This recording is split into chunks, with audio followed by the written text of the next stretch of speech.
Well, why don't you let me know if you can hear me before we get started?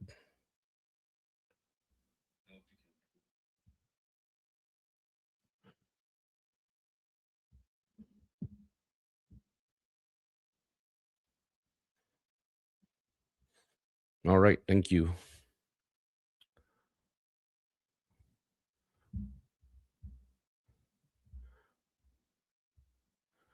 All right, so for those of you that didn't sign up for my newsletter before you're watching this, if you want to download the presentation that I'm about to use, you can go sign up for my newsletter. If you just go to my website and go to the newsletter link, put in your name and your email address, and after you hit the subscribe link, it'll it'll give you this link to download it. So you click on it, open up. I'll leave that active through the end of today. That way, if you're watching this later on today, you can download it whenever you want if you want to make your notes. If you want to follow along. But anyway, for anyone watching this that doesn't know who I am, my name is Santiago Talamantes, and I'm a DOT instructor slash speaker.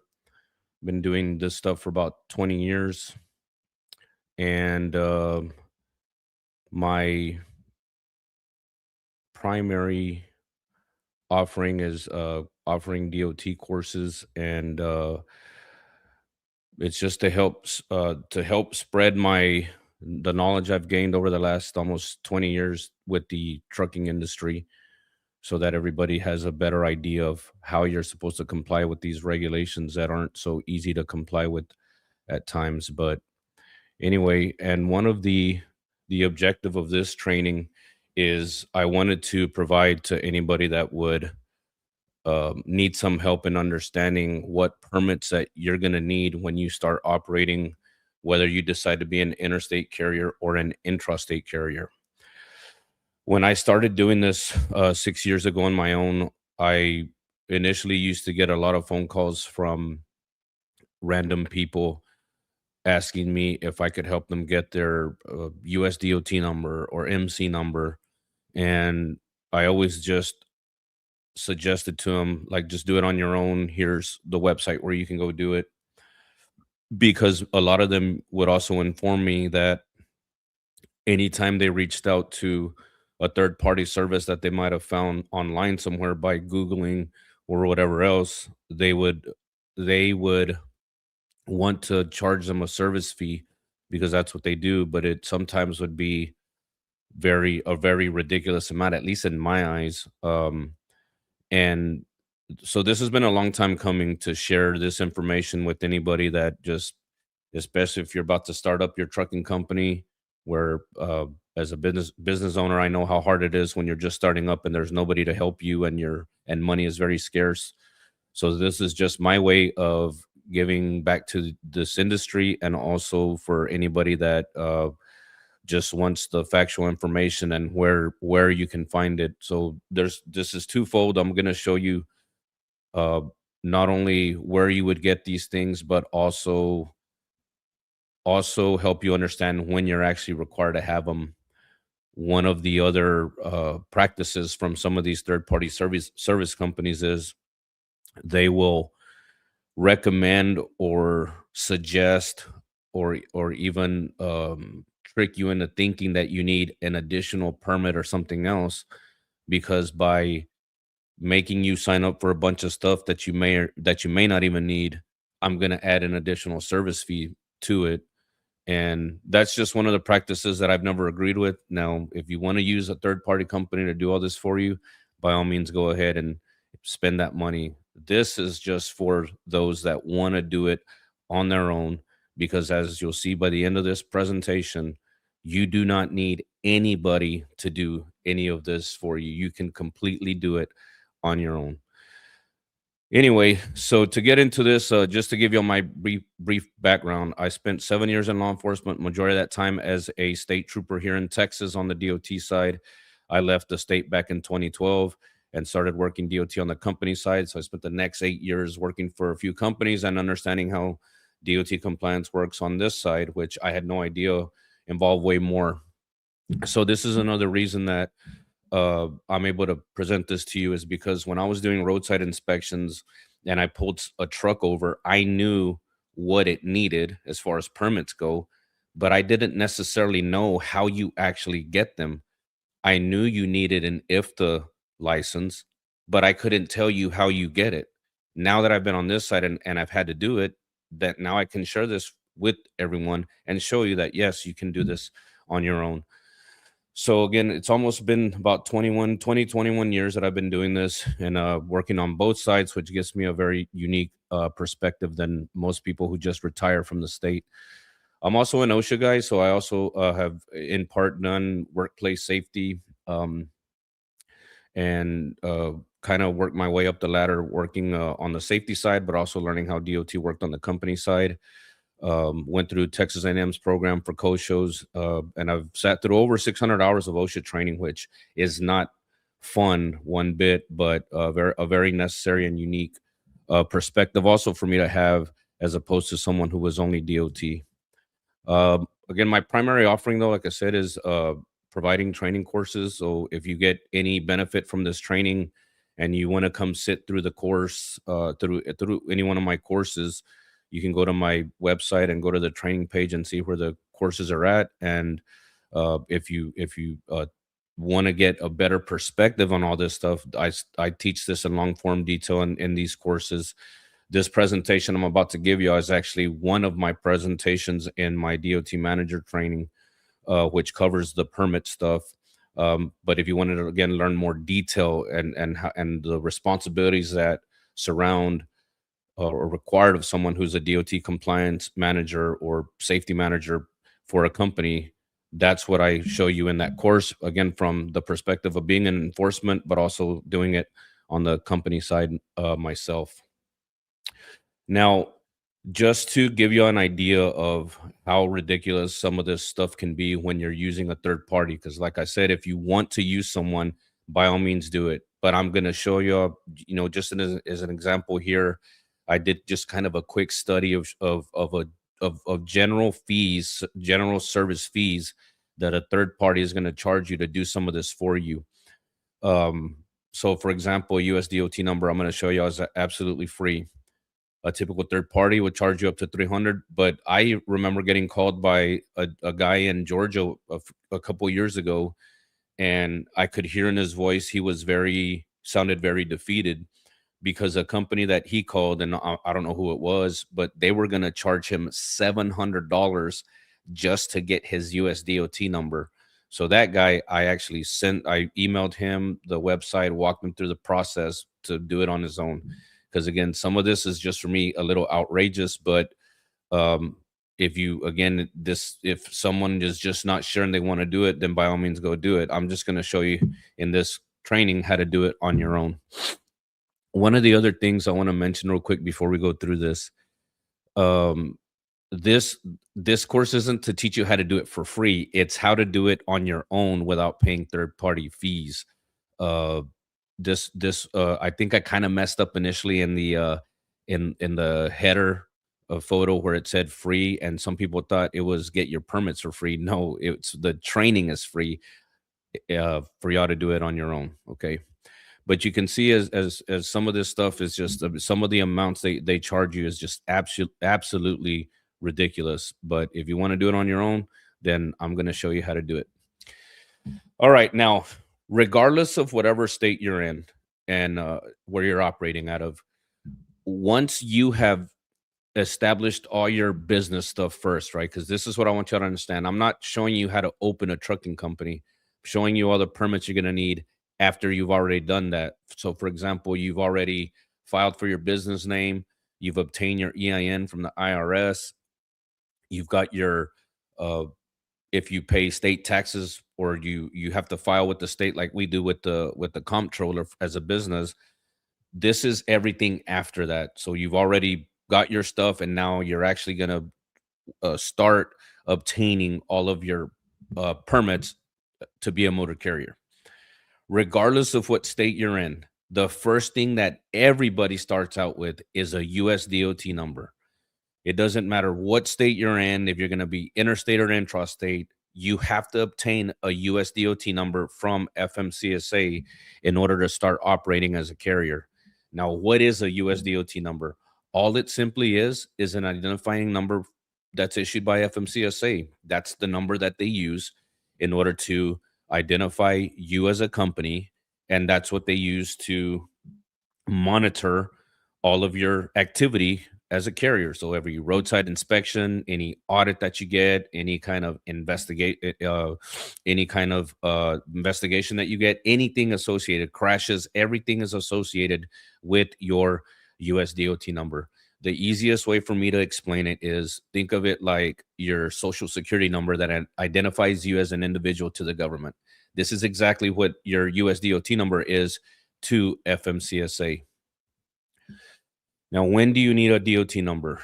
You need a DOT number when you're going to be a DOT regulated carrier, meaning you're going to fall under federal regulations and you have to abide by FMCSA. Now, most people, or maybe some people understand, maybe some don't, that if you're going to be an interstate carrier, you're DOT regulated when your vehicles are over 10,000 pounds. That is applicable to everybody in the US, regardless of what state you're in. Once you go federal, that 10,000 pound threshold is what applies to you. What is different is when you're an intrastate carrier. That depends on your own state law, wherever you're watching this from. For us here in Texas, you're not DOT regulated until you're over 26,000 pounds. In Colorado, you're over 16,000 pounds. In California, over 10,000 pounds, because in California, they just adopted the federal definition. So, in order for you to understand if you need a USDOT number, you would first have to understand if you're going to be a regulated carrier.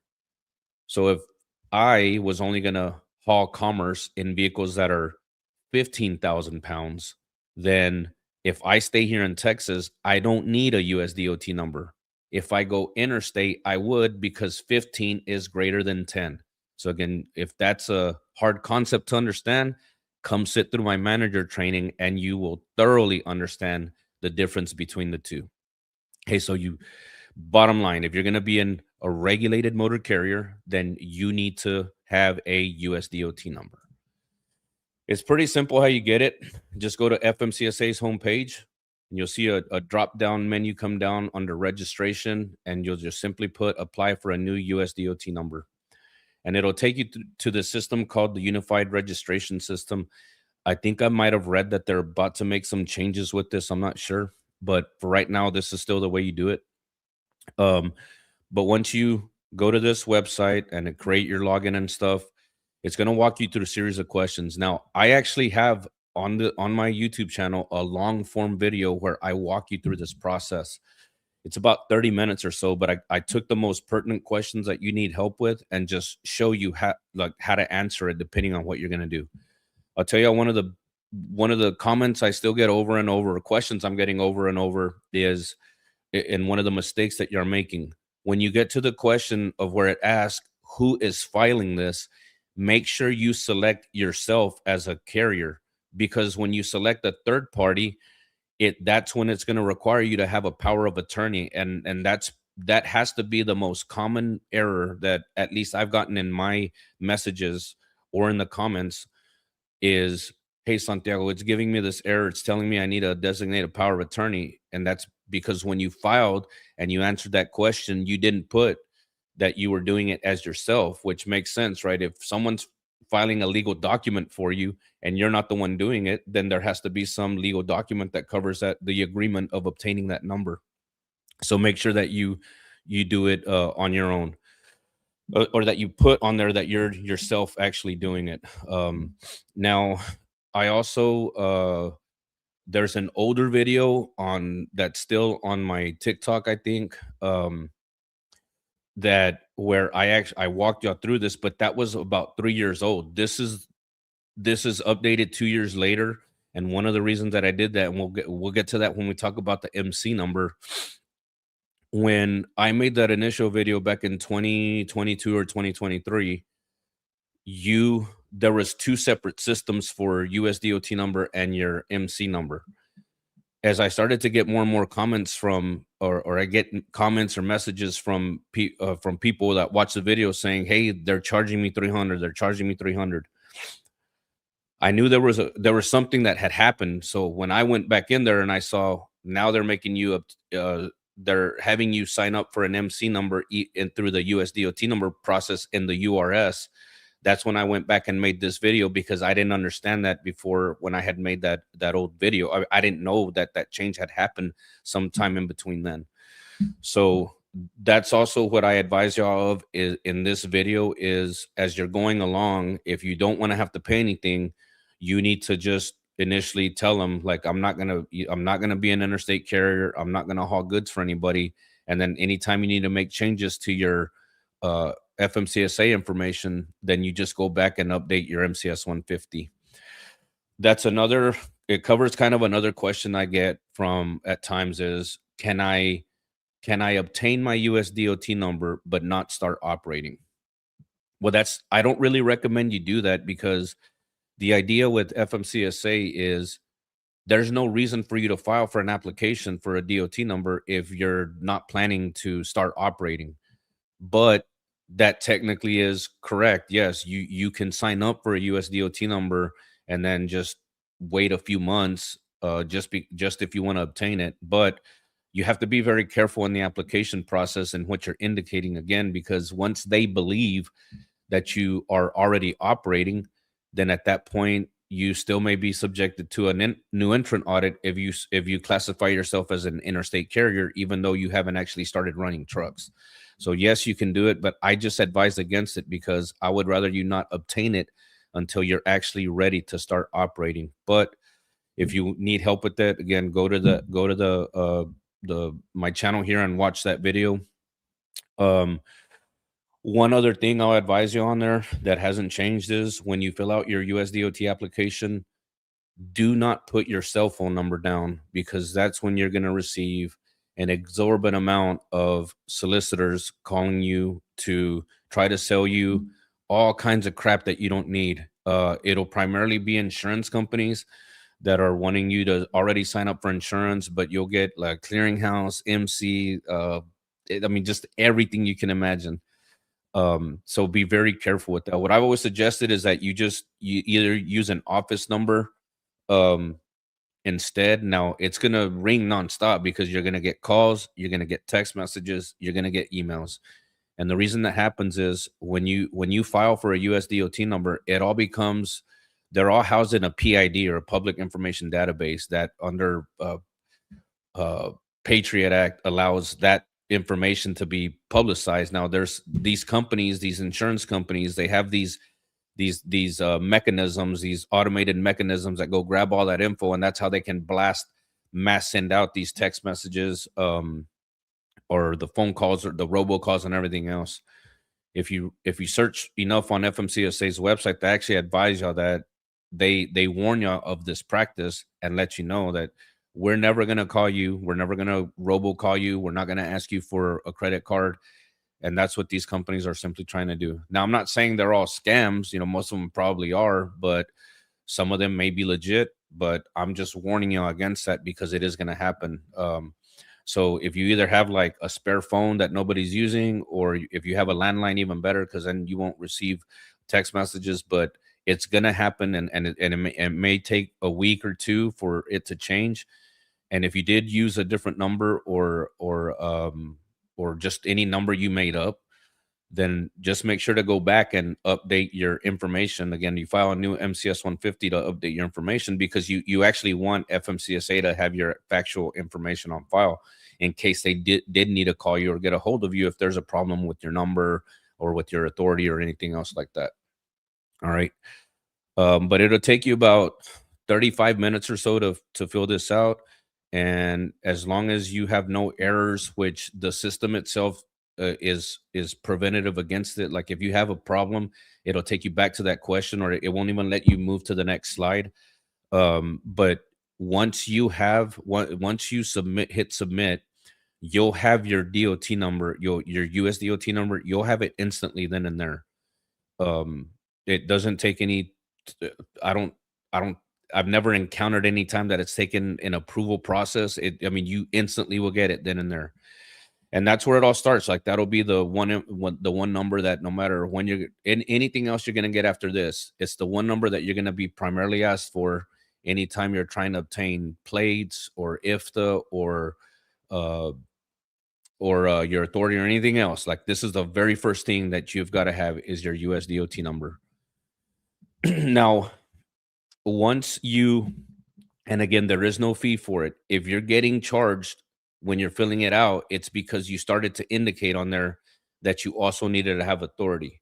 So make sure you're careful with those questions and don't fill that out if you're not actually going to start operating. That's why, again, I advise you against going and filling out your application 2, 3, 4, 5 months before you're even going to start operating.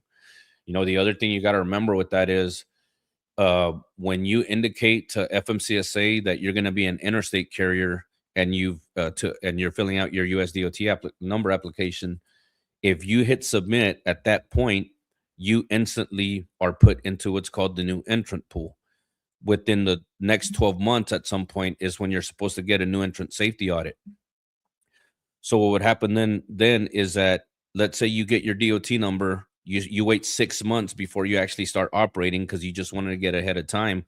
Well, you're already 6 months into the 1 year of when you're supposed to get a new entrant audit. So you're gonna put yourself behind the curve if you start out with a high number of trucks or your compliance is very disorganized. You're only going to have maybe up to a 6 month window to fix your stuff before they come do your new entrant audit. So again, another reason why I advise against getting the number before you're going to start operating. At the most, I'd say maybe a month, but for it to be that far out, I wouldn't suggest it. But hey, that's on you. If you want to, anytime you want to get it, that's how you do it. Now, once you file for your applications is approved for a USDOT number, there's two things you got to pay attention to when you're filling out your application. The first is before you hit submit, they're going to advise you at least one or two times that, by checking this box, I agree to familiarize myself with the motor carrier safety regulations and comply with all these rules. You're going to see that maybe more than once in that application process. So you're promising the government then and there that because you're about to be a motor carrier and they're going to issue you a registration number, you better abide by these rules. And that's what I teach in my courses, is to help you understand how you're supposed to abide by them, because the average person can't just pick up that regulation book, start reading it, and understand what it means. I break it down in a simplified process for you as someone who actually served in that position, but also came from the enforcement side. So be mindful of that, is that you're promising the government you are going to abide, that you're going to know and abide by the regulations.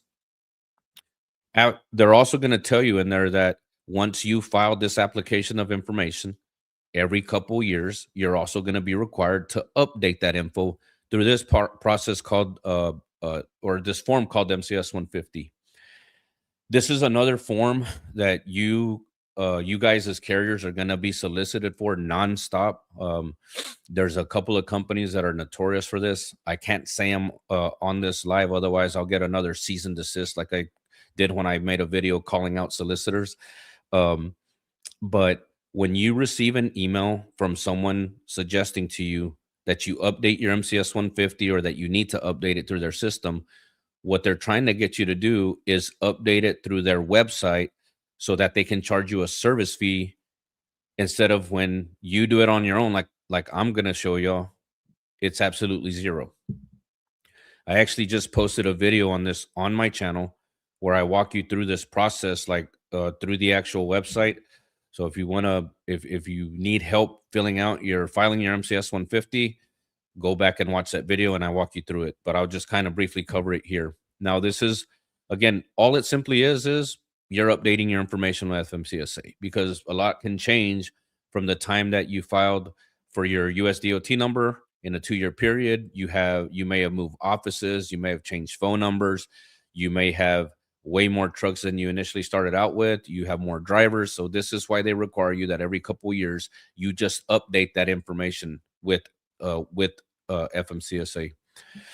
Now, in order to understand when you have to do this, because it's again initially when you file for your application, but then every 24 months, according to the following schedule. Now, what you guys are going to do, you take your USDOT number. The last digit is going to tell you which month you have to file it in, and the number before it, if it's an odd number, you do it in an odd number year. If it's an even number, you do it in an even number year. If any of you watching this knows your number, put it in the comments and I'll get, just so I can use it as an example. But here's the month breakdown. So again, you're going to go to the last digit in your USDOT number, and that'll tell you which month you have to do it in here on the screen.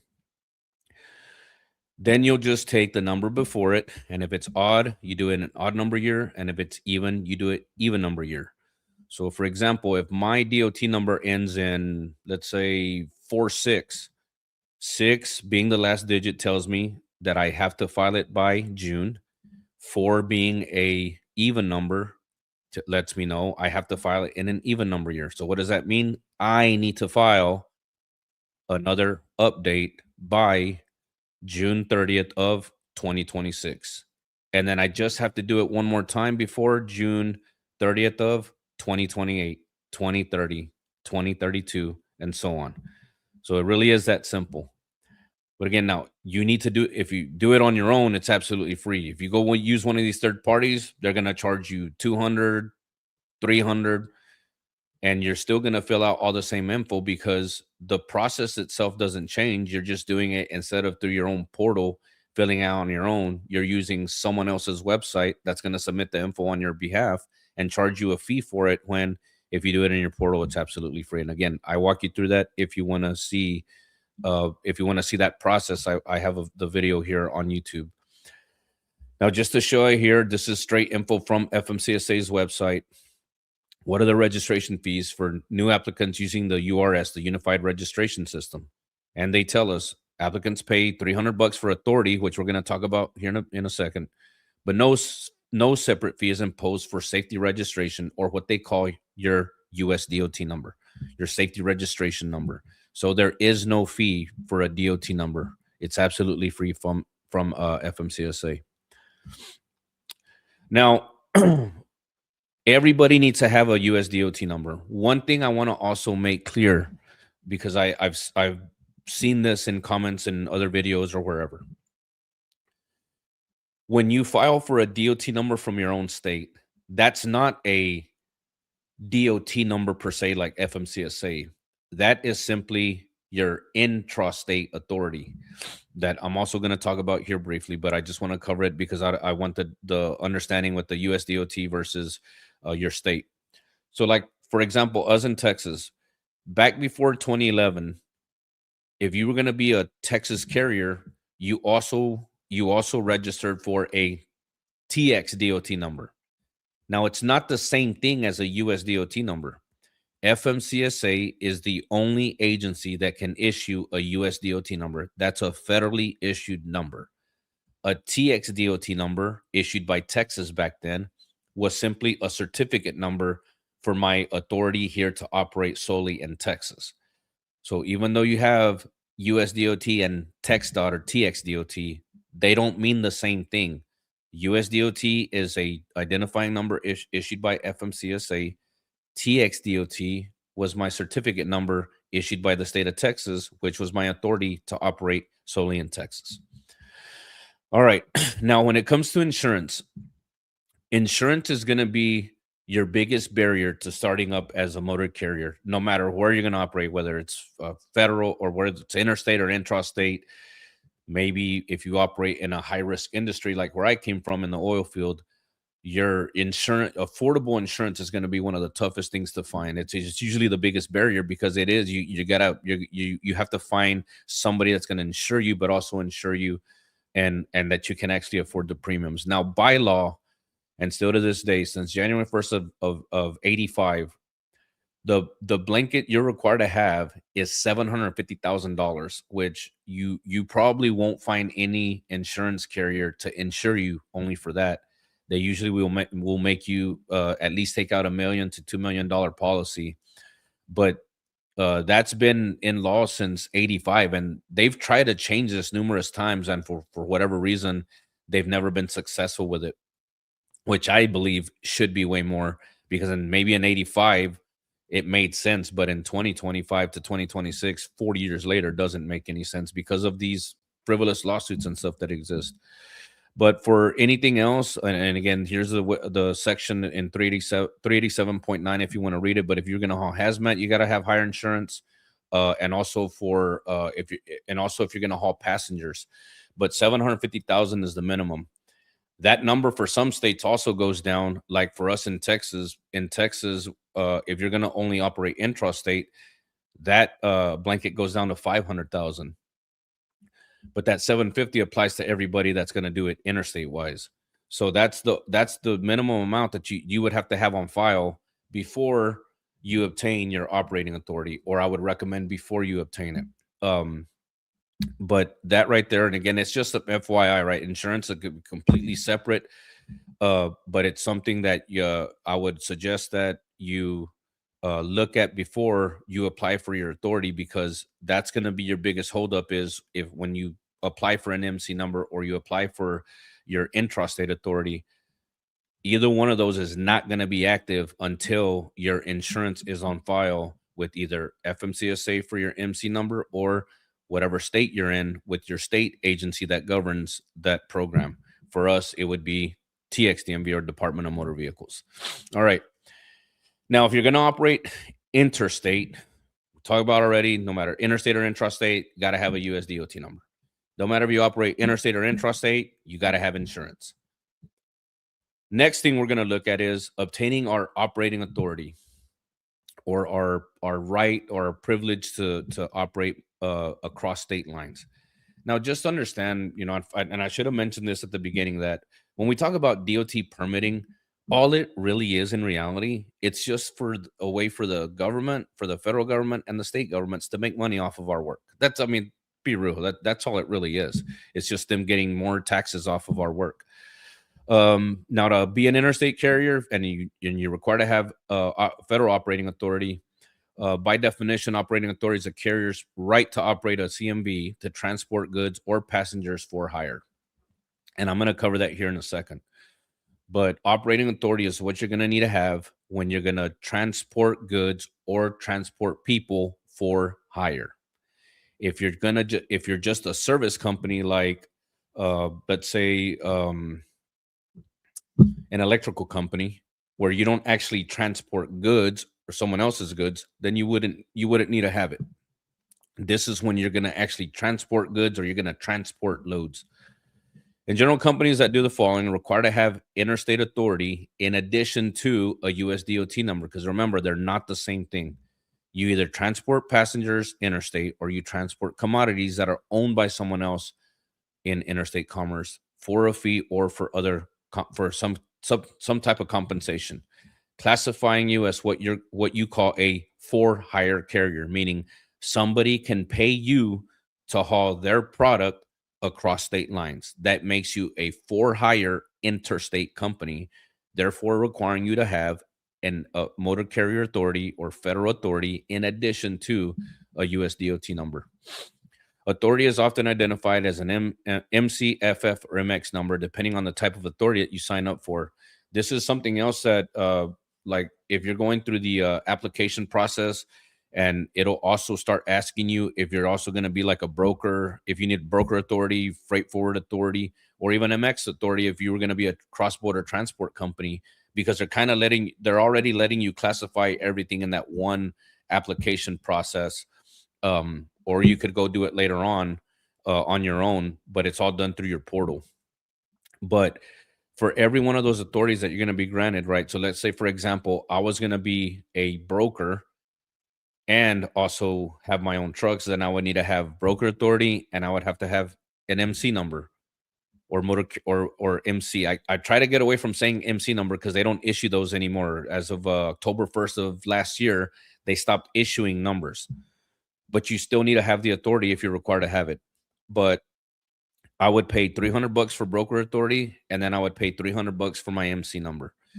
If, let's say, for example, I'm going to be down on the border and be a cross-border transport company, and I'm going to bring loads from across the border from Mexico into the US, then I would need to have an MX number. If my same company is then going to take those loads from the border in the US into the interior of the US, then I would need to have an MC number. But again, it's when I'm transporting someone else's goods or I'm getting paid to haul someone else's product. That's what classifies you as a for hire carrier.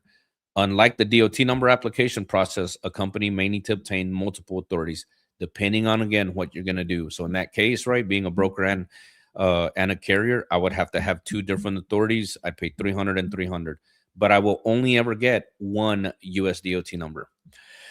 I've also been asked a few times or several times, can I have more than one USDOT number? Yes, you can. You as an individual, or if you're filing as an organization, you can have multiple DOT numbers, but you will only ever have one per company. You can't be like Santiago's Trucking and have multiple USDOT numbers. Every company will only have one USDOT number, even though you may have multiple authorities, but you only ever have one. But yes, you can have more than one active USDOT number as an individual or a company. All right. Now, when it comes to the difference between for hire and not for hire, and this is, again, another one of those areas misunderstood. For hire, like I explained, simply means that somebody can pay you to haul their product, period, whether it's interstate or intrastate. That makes you a for hire carrier. Not for hire means that somebody just can't pay you to haul their loads, therefore classifying you as a private carrier or not for hire. The biggest mistake people make with not for hire, though, is that they believe that claiming to be not for hire exempts you from the regulations. That's not the way it works. You have to have an actual exemption from either the interstate regulated or intrastate regulated applicability in order for you to be exempt from being DOT regulated. Just slapping a sticker on the side of your truck saying not for hire, that doesn't mean anything, because not for hire, the only thing that you're exempted from is having an NMC number or federal authority if you're going to operate across state lines. It doesn't exempt you from the regulations. So, like, for example, Walmart. Walmart is the world's largest private motor carrier. When you have a Walmart truck that pulls a Walmart trailer, at that point, they're hauling their own product, so they don't need to have an MC number because they're moving their own stuff. They're a private carrier. If I get a truck and I pull a Walmart trailer because I'm a contractor for them, I need to have an MC number because I'm getting paid by Walmart to haul their product in my trailer or their trailer. So that's, again, the difference between private carrier, for hire. I'm for hire, they're private. But it doesn't have to be goods. It can be your equipment too. Let's say if I'm a pipeline service company, or I'm a road construction service company, like one of these big ones like Reese Albert or WB Jones or one of them, those companies don't have to pay, or they're not a for hire carrier because they're transporting their own equipment to go do their own work. Now, they're still getting paid to do that work, making them a commercial operation, but they just don't need an MC number or federal authority if they're going across state lines because they're moving their own product. Once you're getting paid to move someone else's stuff, that's when you need to have federal operating authority, or what we know simply as an MC number. Okay. Now, look at this, for example. You have this concrete art company based in Illinois. And when you look at the side of their truck, you'll see a USDOT number, and you'll also see they slapped on there not for hire. What does this mean, or what does this tell me? Well, they're still a regulated motor carrier because they're definitely over 10,000 pounds going across state lines. I took this picture here in Texas, by the way. So when you look at the side, they have Concrete Inc., USDOT on their number, which they're required to have because they're a regulated motor carrier. But they put not for hire. Why'd they put not for hire? Because They're a service company providing concrete artwork. They're not getting paid to move someone else's concrete for them. They're hauling their own product to go do their own work. No different than I'm moving my own excavator to go do a pipeline job because I provide a service, but I'm not transporting someone else's product. So that's what it means, making them a private carrier because they're moving their own stuff. One FYI, by the way, nowhere in regulation does it say that you have to put not for hire. Like that's not an actual marking that you have to put on the side of your truck. I've never understood why they do that. But what I'm thinking is most people, like my experience was back when I was stopping trucks, a lot of times people would slap not for hire because they thought, well, if I put not for hire, then that means I'm not DOT. It's not the way it works. All right. Now to get your authority through again, if you're already if you already have your USDOT number, but you did this before they made the change in the system with the URS, in order to sign up for if in order to obtain your authority, you have to go through your portal. So like let's say you signed up for a USDOT number 3 4 years ago, and in 2026 your owner or you as a company decide, okay, I can make more money hauling loads across state lines, so I know I need to obtain my authority because I'm going to get paid to haul someone else's loads. So what you guys would do is you go log in through your portal, get to your dash here on your home page. You're going to go up to the registration link and you're going to put additional operating authority. This is the same menu, drop down menu, like right underneath right here where it says biennial update. That's where you would also update your MCS 150 for free because again, it's all done to your portal. Just FYI. Um, Once you hit that, it'll take you to the screen and it's going to tell you, okay, you're going to sign up for some kind of number. And it'll ask you what type of business you are, whether you're a carrier, a broker, or a freight forwarder, what state you're in, what type of operation you're going to classify as a for hire or private. And again, once you get to private, it's going to tell you, like, well, if you're going to be private, you don't need to have this number. And then it'll ask you to the extent of your operation, because again, they're trying to prevent you to sign up for something that you're not required to have. And that's why they add these things that technically wouldn't need to be in there, because you're indicating you're going to be an interstate for hire carrier. But that's a way for them in the system to prevent you from signing up for something that you don't actually need. And then it'll ask you if you know how hazmat, what type of hazmat, and then finally what type of vehicles. Now, the login that I use for this company to do it with, they are classified intrastate, so I couldn't actually proceed. If you're intrastate and you want to go interstate, the first thing you guys have to do is you have to go do a biennial update, even if it's before the 2 year mark, but to change your classification from an intrastate carrier to an interstate carrier. And when you do that, that same day, it's not going to be updated in the system until the next business day. Therefore, you can't go right now. Like, let's say I try to do this right now, even like for this company that I help, if I went and changed their operation from intrastate to interstate today, it wouldn't be active on my profile until tomorrow. So therefore, I'd have to wait till tomorrow to go back into the system to try to get and go through the process of obtaining my uh, authority, because the system has to recognize that you're classified as an interstate carrier before it's going to let you proceed and finish your OP1 to get your federal authority, to get your MC number. So just some FYI on that. And I don't have anybody's login to be able to show you that, but just understand that's how you would proceed through the rest of the system. And that's where at some point you'd get charged the $300 if you were solely filing for your authority, would be that $300 charge, and that's it. Now, once you've paid those $300, and let's say at this point you've already had your insurance on file and your number's active, the way that happens, by the way, whether you're interstate or intrastate, in either case, the form that your insurance company has to send to FMCSA to have on file to have your authority active is called Form E. Same thing here in Texas. Like if I was going to have a TXDMV number, in order for it to be active, my agent would need to send to Austin, to the DMV in Austin, Form E. It's the same for both.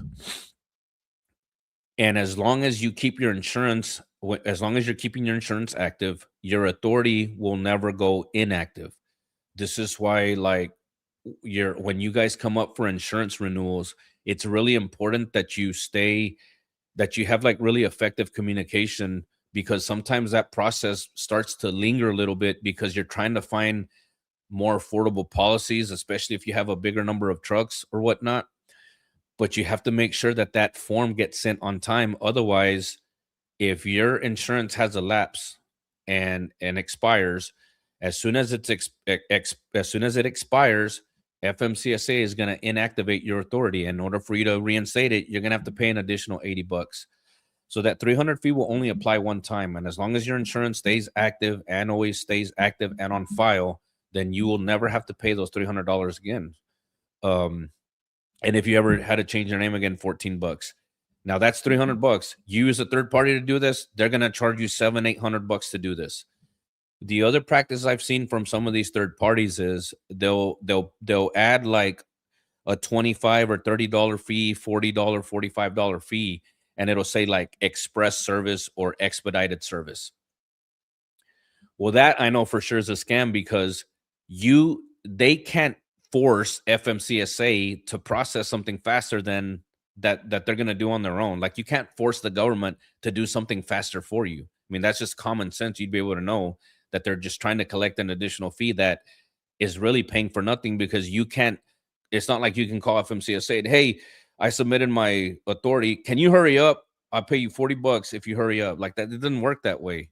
So again, this is just one of those malpractices that I've seen, that where they try to bump it up, and yeah, maybe it's only $30, but you imagine you do that to thousands of tens of thousands of carriers throughout the year. I mean, you're making a chunk of change that you otherwise would have saved, because there's no way that they can expedite this when it's the government that's actually issuing you this permit or this number. But it's only $300. And again, as long as you keep your insurance active, your authority will stay active. And this is one of those, by the way, that the reason you don't want to have a lapse in insurance or have it expire and it go inactive because if I pull your truck over and you're loaded and you have someone else's product, but your authority is inactive, that's also an out of service violation. So it's a violation, but it's also an out of service. You'd be red tagged until you obtain your authority. So you imagine if it's like 5 or 6 p.m., you're not going to be able to do this because you're going to have to wait till the next business day. So now my truck is going to be grounded all night long because I simply didn't go check to make sure that my insurance was my Form E was sent on time and that my authority stayed active. So how do I actually check it? There's 2 ways that you guys can do it once you have your authority. So you can go to your SMS profile, your CSA homepage, and you simply go right here to this licensing, insurance, and insurance box. And you'll see here, like I use night here. You see the one thing that they're going to look for if you're a property or passenger carrying is that it says yes in either one. And if you did have a MC number issued like Knight did back then when they applied, you'll have your MC number there. So you can do it that way, or you can also go to the Safer Web, or SAFER web is what you type in a browser. And it's the same place where you check your snapshot. You can hit snapshot. It'll bring up the box to search your DOT number. And once you enter your DOT number in there, what you'd want to see here is operating status says authorized for property or passengers if you're a motor coach operator. And then again, if you have an actual MC number issued to you, then it'll be there at the bottom. Anybody that applied has applied for authority post October 1st, 2025, you won't have an MC number issued to you because again, they phased them out. But it'll still be checked using your USDOT number because everybody's got to have that. And FYI, this is the way that we checked it on the side of the road. If I was still in uniform and you were an interstate carrier and I wanted to check your authority, this is the way I do it. Go to Safer Web, check your snapshot, and make sure that right there it doesn't say in red letters not authorized, because then that's when you have some kind of problem. Either your insurance went inactive or you haven't complied with one of the requirements or whatever else. Usually it's because your insurance went inactive. because otherwise there's no reason to inactivate your number unless you're going to just completely shut down at some point or you decide to close down your operation. All right, now in the MC number process, they're also going to ask you to designate what's called a process agent through this BOC 3 or blanket of coverage 3. The way this is done is in there, and you can also look at this separate the list separately. But a BOC 3 is just a process agent that it's somebody that can accept legal documents on your behalf. If you're going to be an interstate carrier, because even though you're based in Texas, if they file legal documentation in like Wyoming or Alabama or somewhere, this agent who serves the entire US can accept those documents on your behalf and then send them to you. I mean, it's kind of never made sense for me because even though like you're going to get legal documents from an attorney no matter what state you're in, but this is just something that they have, a process that you're going to need to go through. But this is in all reality the only actual assistance you need, but you don't need anyone to do this for you because you can do it completely on your own. Why is it required? If your truck involved in an accident in another state, that state's court sends legal documentation like a lawsuit to your agent in that state. So again, but you only designate one no matter where they're at, because again, they do this on behalf of the entire US. If you wanted to see the list of them, this is the website you go to. And again, you don't have to be in the application process to do this. You can go see them. And they usually charge you about maybe 30, 40, 50 bucks on the high end, but there's an entire list that you can check. You can just pick any one of them. You won't even have any contact with them. You'll literally just go to their website and it'll have you pay the fee and put your company information in there. And I mean, you won't even communicate with someone. And again, I've done this numerous times, so I can tell you, like, you just go in and pay your fee and that's it. But again, this is literally everything you can do on your own. But that's what it's called. And I've been asked every once in a while, what does a BOC 3 mean? That's just someone that can accept legal documentation on your behalf. All right. Now, just to summarize where we're at, if I'm going to be interstate, I need to have, or intrastate, USDOT number. How much was my USDOT number? Absolutely free. Once I have a USDOT number, got to file my MCS 150 update every couple years based on my DOT number. And how much is that? If you do it on your own, $0. How much is your motor carrier number or motor carrier authority? If you do it on your own, $300. The main holdup for getting that is I have to have active insurance. So that's where we're at up to this point. So you see, even if I was going to be an interstate carrier, we're not very much in, depending. I mean, obviously my insurance down payment or whatever for my premium is going to be the highest cost, but still relatively inexpensive at this point.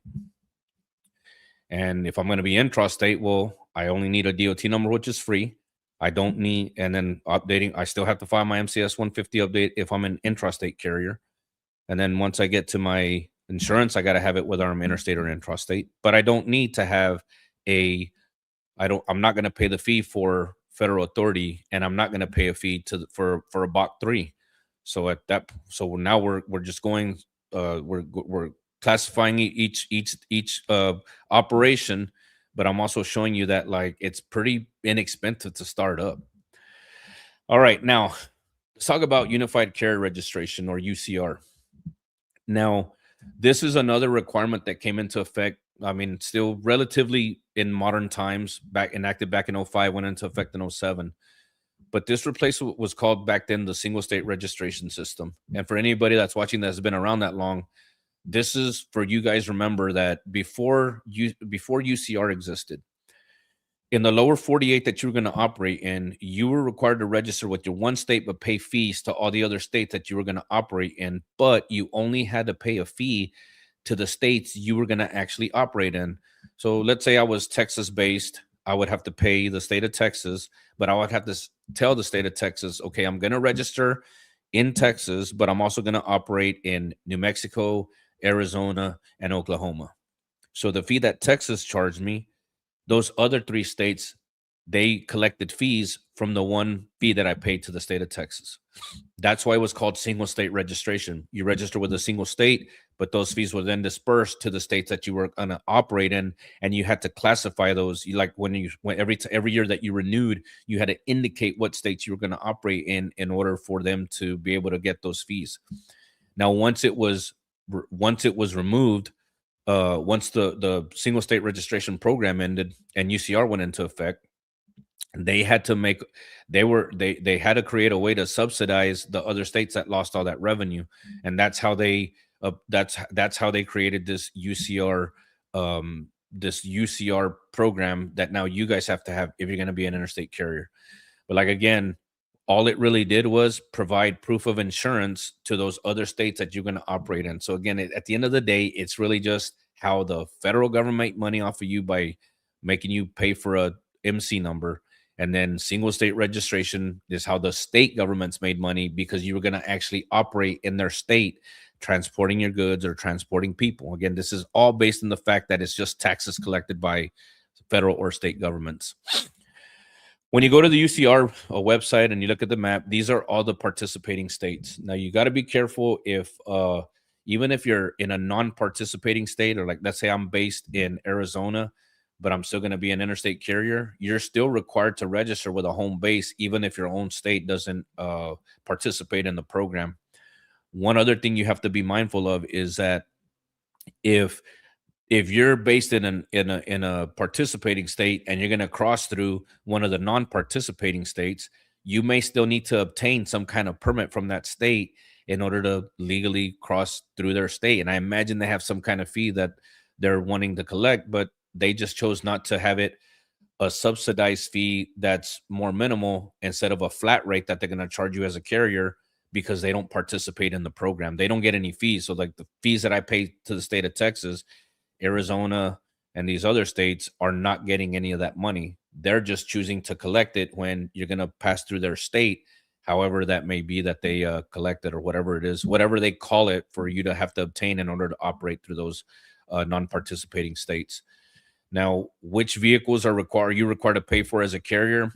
Anything that's going to transport passengers or cargo, if just the truck itself or connected to a trailer is over 10,000 pounds. So just think of it like once you're DOT regulated. So if you're in a single vehicle or in a combination over 10,000 pounds, then you're going to have to include that vehicle in the number of vehicles that you're going to have to pay for annually for this UCR. Or if you carry placarded hazmat, or your vehicle is designed to carry more than 10 passengers if you're doing passengers instead of cargo. Now, here's kind of the kicker, and where you see how the government just really is out to just try to get as much as they can off of you. Now, the fees are based only on the total number of CMVs that you actually operate. However, the note on the bottom, right, UCR fees depend not on the extent of your operation, only on the fact that you're engaged to some extent in interstate commerce. Here's what they're trying to say with that.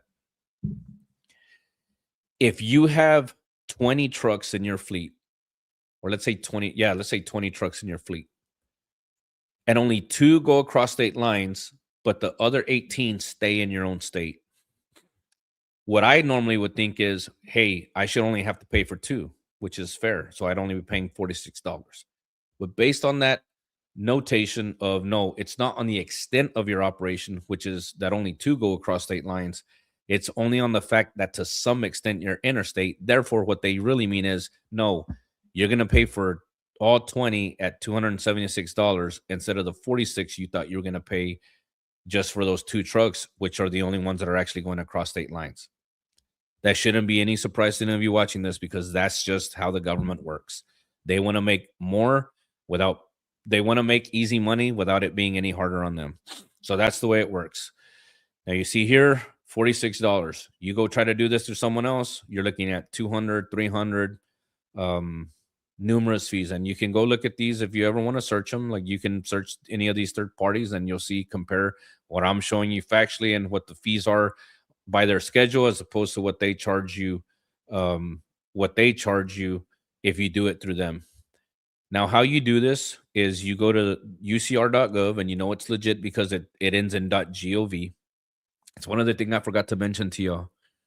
When you guys are getting solicited by these companies, whether it's now the government doesn't send you text messages. So anybody that's sending you a text message, 100% is a solicitor. When you get emails, if the email that you're getting doesn't end in .gov, whether it's a state government or federal government, then you know it's a solicitation. If it ends in .com, .org, .us, all of that is solicitation. Somebody trying to get you to sign up for something through their website so they can charge you a fee instead of if you just did it on your own, absolutely free. And UCR is one of them. UCR is these are one of the solicitations that you're going to get, whether it's the first time you applied for a DOT number and they're going to try to sell you this, or if you're registered with the UCR program, when you come up for renewal, they'll send you renewal emails where, again, they're providing a link to their website for you to do it through them instead of doing it on your own through the actual government website, which is this one that I'm showing you out here. Now, what will happen is you'll put your DOT number in this box. The next screen is going to show you the company information that popped up on that USDOT number. It'll ask you to confirm, is this you? And they'll make you re-enter your DOT number again. And then after that, it's going to bring up a couple box. It's going to bring up option A and option B. Option A is going to say it's going to self-populate the last number of vehicles that you reported on your MCS 150. So the last time I filed that, my initial application for my USDOT number, and I put my number of trucks in there, or if I filed an update 2 years later and put, initially I started, let's say when I filled out my USDOT application, I only had 2 trucks, and now 2 years later I have 4. That's going to populate 4 if it was what you reported the last time you did your MCS 150 biannual update. Option B is going to let you manually put in a number. If, let's say, you're doing this in June and you just renewed you filed your MCS 150 update in February where you only had 4 trucks, but by June you have 6, then it'd let you put manually 6. So those are the two options. Once you make your selection for how many you want to pay for, whether it's option A or B, the next screen is where you put your credit card number in, and that's it. It literally takes you less than 3 minutes, if that, to pay. But some of these third parties, again, you do it through them, they're gonna prolong it, may even have you add additional information in there because they wanna extract some information out of you to put you on a mailing list or on a renewal list to try to get you to update every year through their website instead of doing it through the actual UCR website. But again, I'm just showing you all this so you can do it on your own. Now, one other thing I've seen on these third parties, in addition to charging you a service fee on top of whatever the government just paid in that bracket, and there wasn't any change, by the way. I know my slide said 2025 fees. There was no change for 2026. But another option they add on their website is and I just the one website I know one of the numbers I remember seeing is $45 for a credential. But when you go into UCR's FAQ, you'll read 2 questions that I'm going to show you out here. Will there be a credential for registrants? And they straight up tell you, no, there is no UCR agreement credential requirement. And as a matter of fact, they put a prohibition against the state requirements on interstate carriers to do this. So right there in their FAQ, they're telling you, no, there's no credential requirement. But you're going to read on these third-party websites where they're going to say, oh, hey, in addition to paying for this bracket that's already a way higher amount than those $46 for 2 trucks, they're going to say, okay, for these 2 trucks, do you want to add a $45 credential? And the credential, you know what it is? They're going to just print a piece of paper and laminate it and send it to you when they tell you there's no actual requirement. And then somebody in their FAQ just simply asked, will I need to carry a credential in the truck? And they straight up tell you, no, you are not required to carry any proof of compliance in the vehicle. You can carry the receipt for payment of the fees if you choose. So that right there is, again, another one of these malpractices where they're trying to get you to pay for something that I'm showing y'all from the program itself you don't even need. This is what your receipt looks like if you want to carry it in there. If you want to put this in your truck books, your permit books, that's fine. But it's not required to be in there because the way we checked it roadside, and I still know to this day this is the way it is. So if I was still in uniform, I pull you over. I know you're required to have UCR because you're based in another state crossing through Texas. What I would do is go back to Safer Web. And instead of looking at my snapshot this time, I'm going to go down to Unified Carrier Registration. When I click on that, it's going to bring up the search box again, just like if I was running a snapshot. I'm going to hit search, and then all I'm looking for based on what your company is, and I just randomly put numbers in there, by the way, to find this company. The two boxes we were looking at is registration fee paid is Y for yes, and then the year 2026, and that's it. That's the way that we checked at roadside. There was no requirement for you to carry your credential, and I just showed y'all where in the FAQ they told y'all that directly. No, you don't have to carry anything, but because they can count on the fact that a lot of carriers aren't going to go read in detail or understand what this means, they're going to charge you those $45, and you imagine that's $45, two making $90 a year in addition to that higher fee that you're paying for the two trucks already because you're registering through their website and not on your own. Imagine how many years you go before you finally understand that you could have done this all on your own for free. They're not going to tell you that, but I am.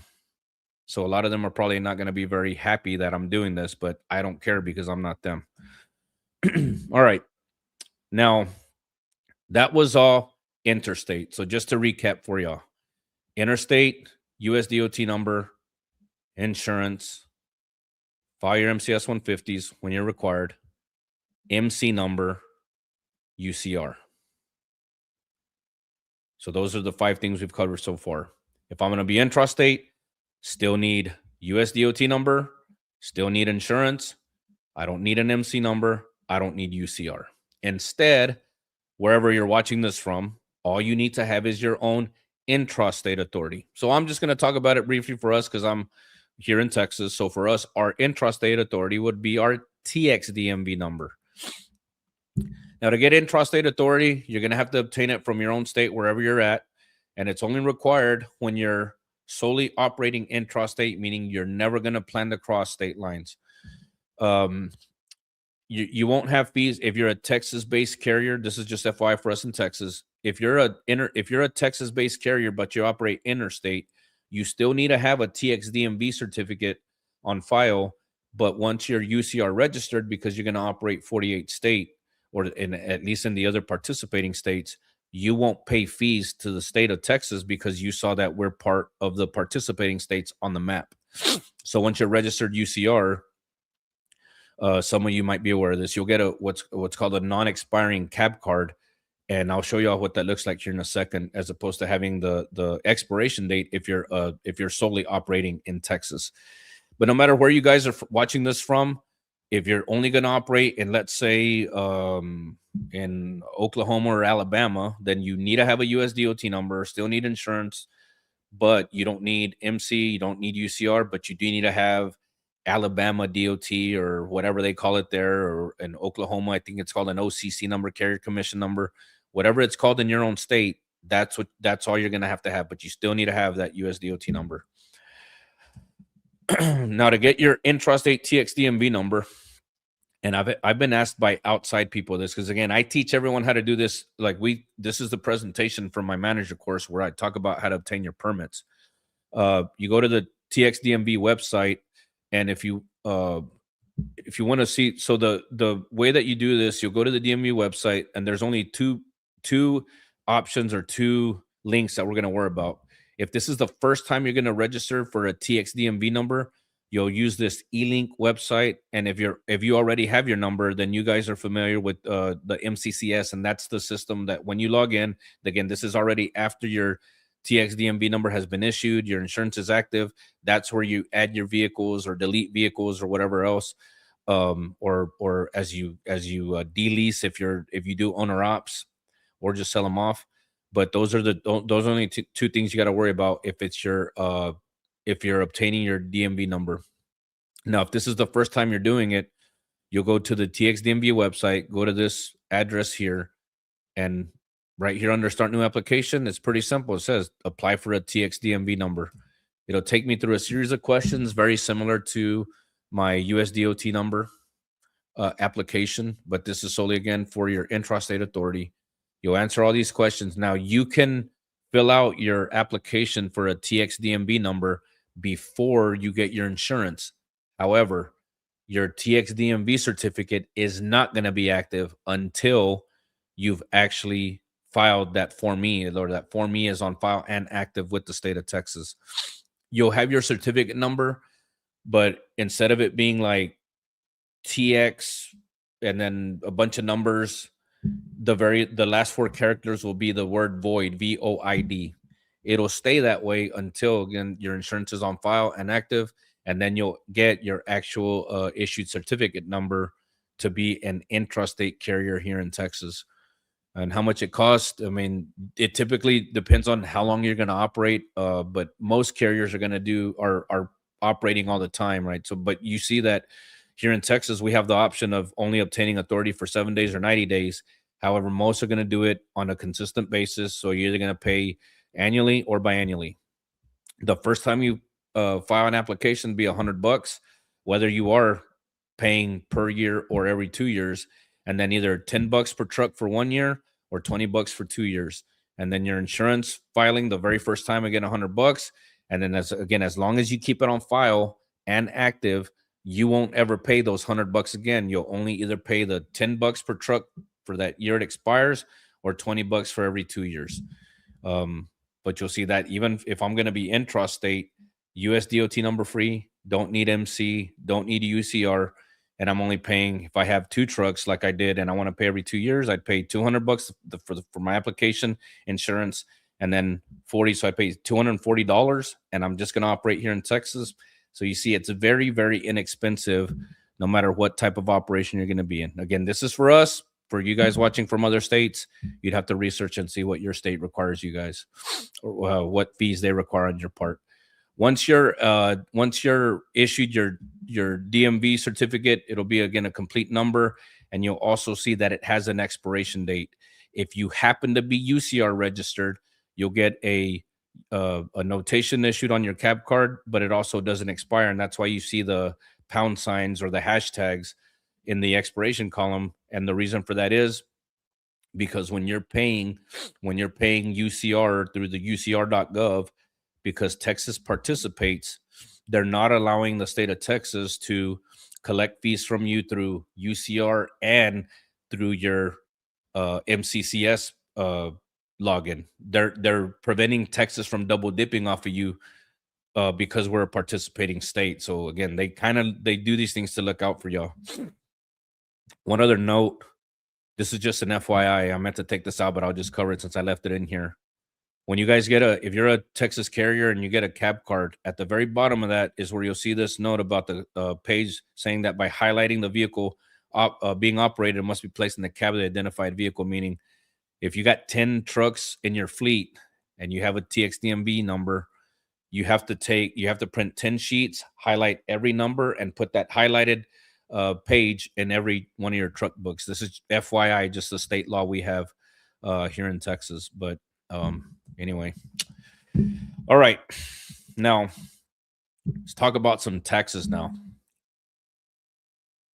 As what I covered is USDOT and authorities. Now, when it comes to taxes, IFTA, or International Fuel Tax, is collecting fees for motor fuel use taxes. All it is, right?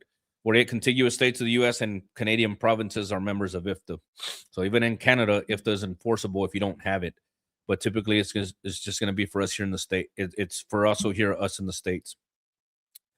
Now, you'll see that when you ask, and again, this is all info you can get from the program itself. This information that I have in my slides is directly from the International Fuel Tax Association handbook, where it tells you these things. It's not me.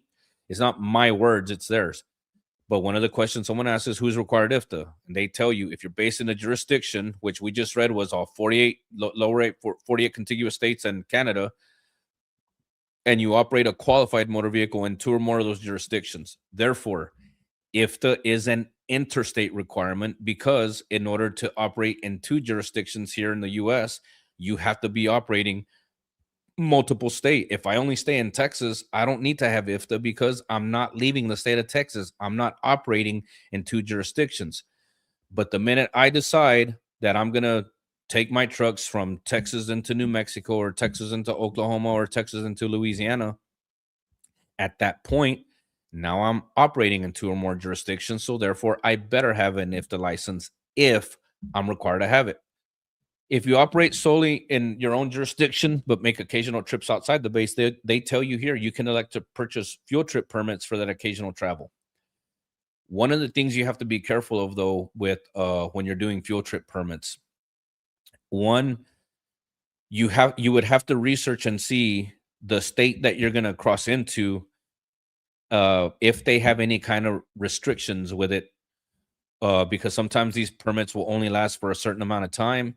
And also, like us here in Texas, Texas only allows you to make, I believe, up to 5 trips without an IFTA license into our state. You know, because you're signing when you go through the comptroller website to get a fuel trip permit, they require you to put the VIN number in there so they know what truck that fuel trip permit's being assigned to. And we only allow you 5 times to come into our state without an IFTA license. After that, when you try to get a fuel trip permit with that same VIN number you've already used 5 permits for, it's not gonna approve it, and it's gonna tell you, at this point that truck's made too many trips into Texas, therefore you're required to have an IFTA license instead. So just understand. The other thing I'll caution y'all on that with is, when you're buying a fuel trip permit from any state, usually it's gonna be a flat fee, like 45-50 bucks, and it's just for that one truck. For those of you that do pay IFTA or file it or are familiar with it, you understand that it's a lot cheaper to file your quarterly taxes because you're realistically paying whatever state that you purchase fuel in. You're paying them it's like a tenth of a percent per gallon that you purchase. So even in a large fleet, that amount you're paying is actually not very high, no matter how much fuel you're purchasing, because it's not the full amount, right? You're not paying like uh, a tax dollar per gallon that you purchase. You're only paying a tenth of a percent for the gallon. So it's actually very cheap. But some people, because they don't want to have to file for IFTA, they don't want to have to go through the comptroller, or whoever in your state you're watching it from administers your fuel tax program. They would rather go through that of paying a flat fee instead of just paying these quarterly taxes, where they in the long run they would save more money. One of the other misconceptions people get with this is that, well, you should only put fuel in the states that have cheaper fuel. That's actually not true, because the state that you're putting fuel in may have a higher tax percentage based on that type of fuel, whether it's LNG, CNG, diesel. And this is even for electric, by the way. Some people mistake that, oh no, it's only for diesel. No, actually they have it for almost any biofuel, that fossil fuel that our vehicles run on. But if you're putting fuel in a state that has a lower fuel cost, but their tax amount for that fuel under IFTA might be a higher percentage than another state. So I've always just said, just put fuel wherever you need, because you don't actually know, unless you went to the extent of researching every state you're going to cross through and see what their IFTA percentages are per gallon, that you'd have to do that for every state that you're in. I mean, it'd almost be impossible. That's why most of y'all, if you do, you have an automated program that does all this for you. Because if you try to do it manually, like it's a pain, because you're having to take every gallon, no matter where you purchased it, per truck, calculate that tenth of a percentage or whatever it is they have set for that state, and then pay that fee to IFTA, which again, I kind of understand, but in the long run, I'd rather save more money, especially if I'm just starting up. Now, the other thing I wanted you to read in that definition, or I always, even in my manager training that I reinforce, is that it didn't say just because you're interstate that you're required to have it. It tells us if you're based in a jurisdiction and you operate a qualified motor vehicle in 2 or more of those jurisdictions. It doesn't say if you're based in a jurisdiction and operate in 2 or more jurisdictions. It says operate a qualified motor vehicle. So what is a qualified motor vehicle? A motor vehicle used, designed, maintained for transporting persons or property. So again, passengers or property or goods. And your power unit has 2 axles and a gross weight or register weight exceeding 26,000 pounds. So this is talking about any power unit that only has two axles, whether it's a tractor or a straight truck, and it's either actual weight, which is gross weight, or your registered weight is over 26,000 pounds. So the two things you'd have to look at is your registration receipt, whatever license plate you're registered in. If that number is more than 26,000, you're going across state lines, you're required to have IFTA. If the truck actually weighs that, then you're required IFTA. What we don't use in here, for because I've seen a couple of my students that are watching this, we don't use GVWR, the sticker on the weight, that's the sticker on the side of the door. You don't use that for this. It's either gross weight or registered weight. Or your power unit has 3 or more axles, and at that point, it doesn't matter how much it weighs. So whether it's, again, a straight truck or a tractor, if your power unit has 3 axles, then you're required to have IFTA. And then the last one, if you're operating a combination that it exceeds, again, the 26,000, either by the actual weight, which is what they mean by gross weight, or its registered weight. So what I do, again, is take the power unit registration, and if you're combining registration, what is that number? If it's over 26,000, you better have IFTA. Or if you were separate registrations, or you look at the truck registration, trailer registration, if you combine that and it's over 26,000, your truck better have an IFTA license. And again, it's either actually weighing it or registered, which is why I show y'all this hot shot, because this hot shot is probably 34 to 36,000 pounds registered weight. So you don't have to be in a semi-sized vehicle to need IFTA. I mean, all of this, again, and my students understand, when we talk about everything DOT, it's not just tractor trailer, it's anything that meets the definition. So all you simply do is, you could either go to a certified CAT scale somewhere, see how much you actually weigh, or just take your registration receipts for your vehicles and your trailers. And if you're registered over 26 or you weigh over 26 and you're going to go across state lines, you better have an IFTA license. Now, IFTA licenses are obtained from your own state, but they're only required when you're actually physically operating in another state.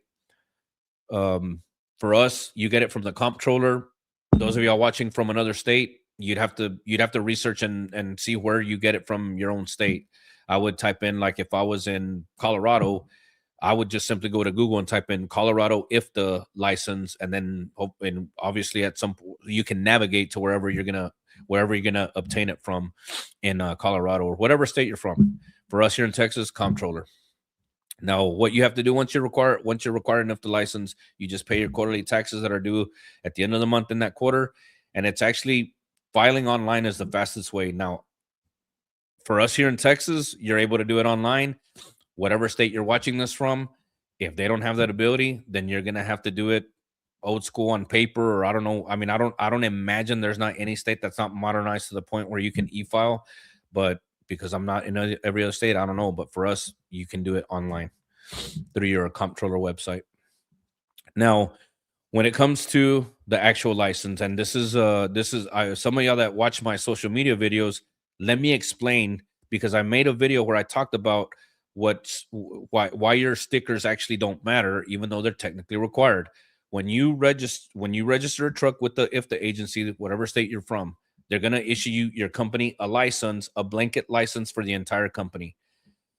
Depending on how many trucks you have registered, they're also going to assign you stickers that go on those power units, right? So every time you add a vehicle, they're going to assign that truck 2 stickers, and that number is what the numbers that assigned to the power unit. What most people think is that the number that's on the IFTA sticker is your actual license number, and it's actually not. This is why it's more important that you keep your actual IFTA license in your truck book instead of relying on the stickers that, get torn, get stolen, they fade, they tear, whatever, they get damaged. So technically, yes, our state comptroller requires that you have your stickers on the side. However, roadside inspection for me as a DOT inspector, what I need to see is that you have proof of a license, which is the paper copy that has your license number, not a sticker that simply has the number registered for the truck in the system. And that's why, again, like, when you think about, well, if someone steals my stickers, they don't actually have proof of a license. The proof of a license is the paper that goes in your truck books. And again, because of those things that happen to the stickers, I wouldn't rely on the stickers. That's not something we could enforce. Now, if a comptroller agent is out at the scale house doing like dipping tanks, checking for red diesel, like sometimes they would come out with us. If your truck came in and you didn't have your IFTA decals, they could fine you for it. But I could, the only thing I could fine you for or give you a violation for is not having proof of a license. But the governing body, who is the comptroller, they're the ones that could issue a violation for the stickers. Again, that's how it works in Texas. Everybody else, I don't know how y'all states work, but this is for us in Texas. Now, when you want to file for your license, pretty simple. Just go to the comptroller website, and again, they have a whole page on it on how you do it. And again, they even let you apply online. So we have it very simple in Texas. And again, no matter what state you're in, go see how to register and get your license. And then now you guys know what you gotta how the program works. All right, now there's 5 states that require you as carriers to file mile tax or weight distance tax or whatever they call it. What these simply are is these 5 states require you guys to pay quarterly taxes based on the total amount of miles that you're actually driving in their state. Now, historically, there was only 4 that had this requirement: Oregon, New Mexico, New York, and Kentucky.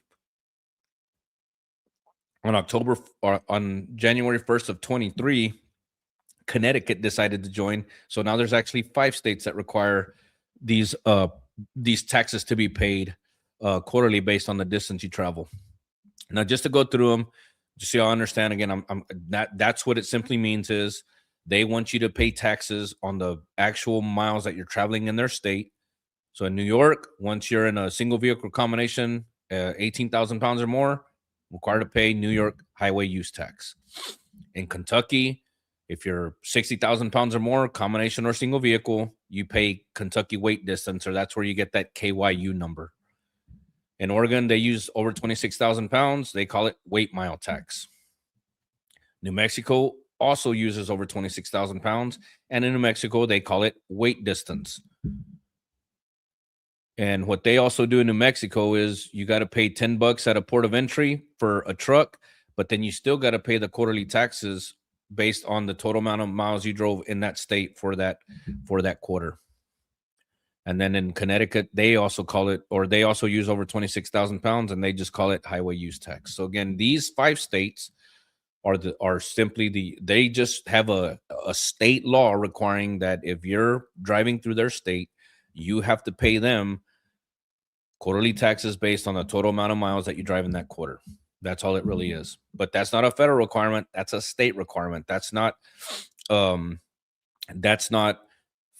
enforced. That's state law enforced for those states. So like I, as a Texas trooper, I couldn't enforce New Mexico weight distance because that's a New Mexico law, not a Texas law. It's not a federal law. It's a New Mexico law. All right. Now, another tax you may or may not be required: highway heavy vehicle use tax, or 2290s. Now, even though technically this is an IRS requirement, I cover it in my course because this is something that's still going to be attributed to us in a compliance position, and something that we have to make sure that we comply with or that we pay in order to keep operating, and also required when we're gonna apply for registration. Now, the one weight that when you go to the IRS website to read this information, the one weight that you're going to use for this is anybody that registers a heavy highway motor vehicle in their name with a gross weight of 55,000 pounds or more. So what this simply means is that when you're going to go register your vehicle for the first time, or you're going to renew your registration, you have to declare the weight that you're going to register it for. If that registered weight is going to be 55,000 pounds or more, that's when you're going to be required to pay your that's when you're going to be required to 2290. What I've seen a lot of carriers do, or what some carriers will try to do, is they will register at 54,999 or 54,000 pounds even, so that they don't have to file a 2290.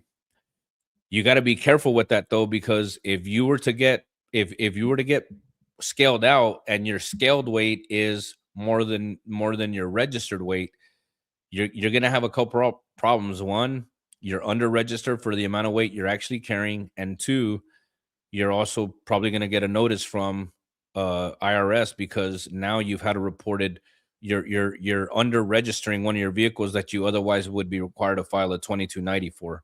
And I actually had one student that told me that they got busted for this, so that's the only reason I know it exists. So make sure that you properly register your vehicles for the actual weight that you're gonna haul. So don't be trying to get away. Don't be trying to scam the system by under registering and then get popped being over that, because you're actually you're in trouble with two agencies: the state agency for registration, and then also for the IRS. All right, now uh, heavy highway motor vehicles, any self-propelled vehicle designed to carry a load over public highways. So it applies to your power unit. Remember that it's your power unit. It's talking about it's not the truck and trailer. It's the truck, the vehicle that you're registering this for, that you're paying this for. Example of vehicles designed to carry a load over highways are trucks, tractors, and buses. So again, persons or property.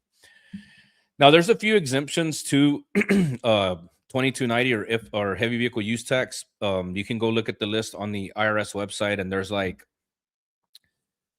mass transit authorities, blood collector vehicle, the government, obviously.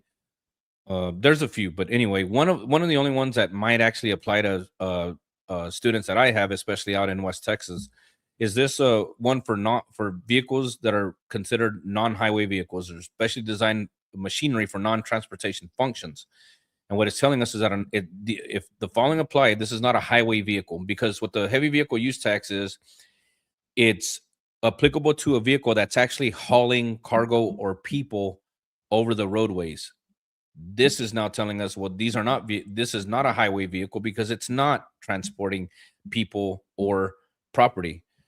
If this applies, number one, the chassis is permanently mounted to it machinery equipment used to perform certain operations such as construction, manufacturing, drilling, mining, timbering, process, or farming, if the operation of the machinery equipment is unrelated to the transportation on or off the highway.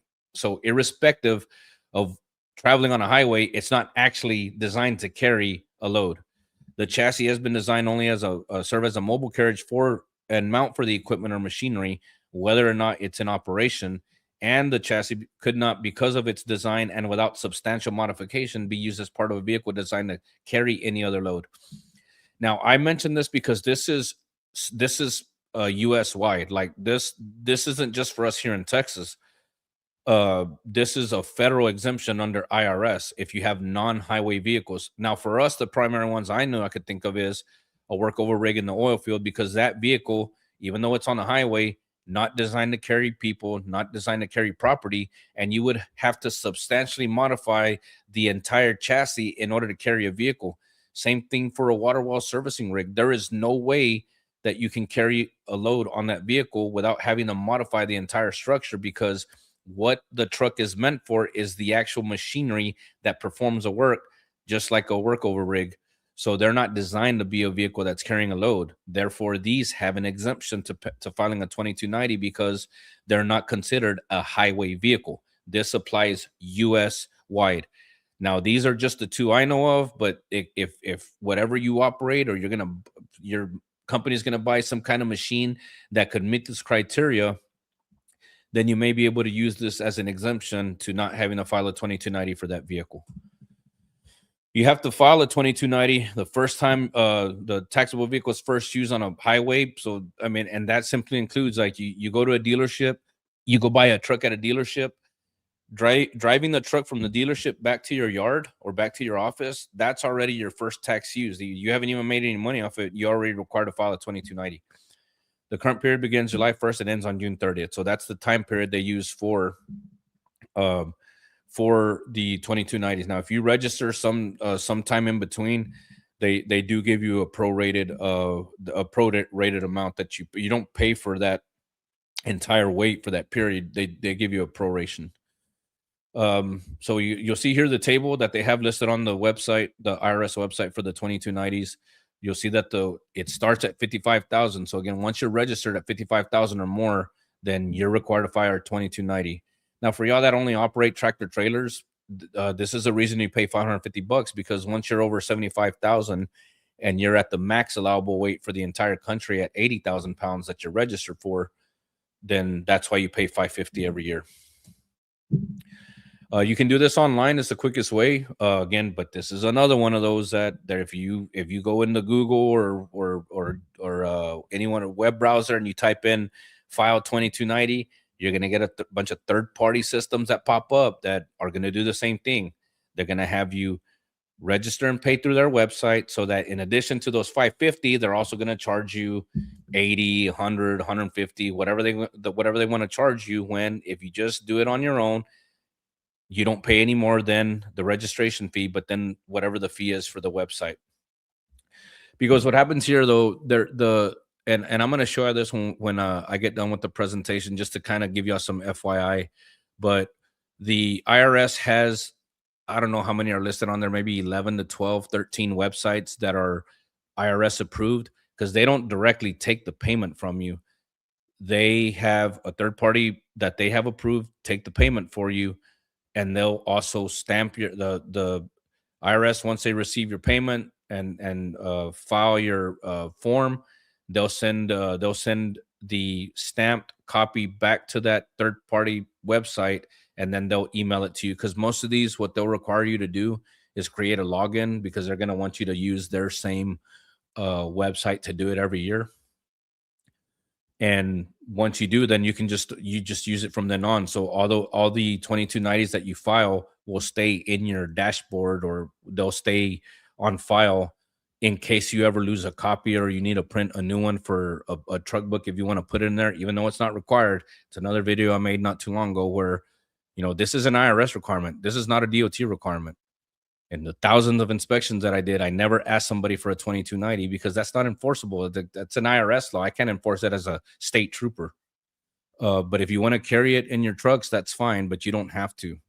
And there's no reason you should ever get asked for it, because, again, it's a tax requirement. And other thing to note is, with the IRS, they don't care if you're going to be interstate or intrastate. So regardless of what classification you're in, they don't care. You're going to have to file it as long as your truck is registered at 55,000 pounds or more. So like I mentioned, it's an IRS requirement. This form is not required to be in the book, and it's not an inspectable item. One thing to note too is that when you file this, if it doesn't have that stamp that you can see, kind of transparent stamp in the background on your form, then your taxes haven't been paid. And that's one thing I mentioned in my to my students in classes. Because if you have if you do owner ops, right, where you're leasing on drivers and you're requiring them to pay this on their own, I've experienced this, what some of these owner ops will do is they'll go to the IRS website, they'll download the 2290 Schedule 1 form in PDF, and because it's form filled, they'll go in there and put all the info and it looks legit, but there's no way that they're going to have the stamp on there, because that gets put on there by the IRS once they receive your payment through the third-party website. If that stamp isn't on there, then they haven't actually paid the tax. And and this is one of those requirements that I'm sure most states have, just like we do. If you go try to renew your license plate for your truck, they're not going to renew it if you don't have this form along with it stamped, indicating that you paid your taxes for the time period whenever you're trying to renew your registration. All right. Now, last thing I'm gonna cover here, apportioned license plates obtained through the IRP, the International Registration Plan, a reciprocity agreement among states of the USDC and Canada that recognize registration of vehicles registered by other jurisdictions. Provides for payment of apportioned fees based on the total distance operated in all member jurisdictions. So now this is another one of those interstate requirements, because we're actually operating multiple states, because you have all 48 states that participate, lower 48 contiguous states that participate.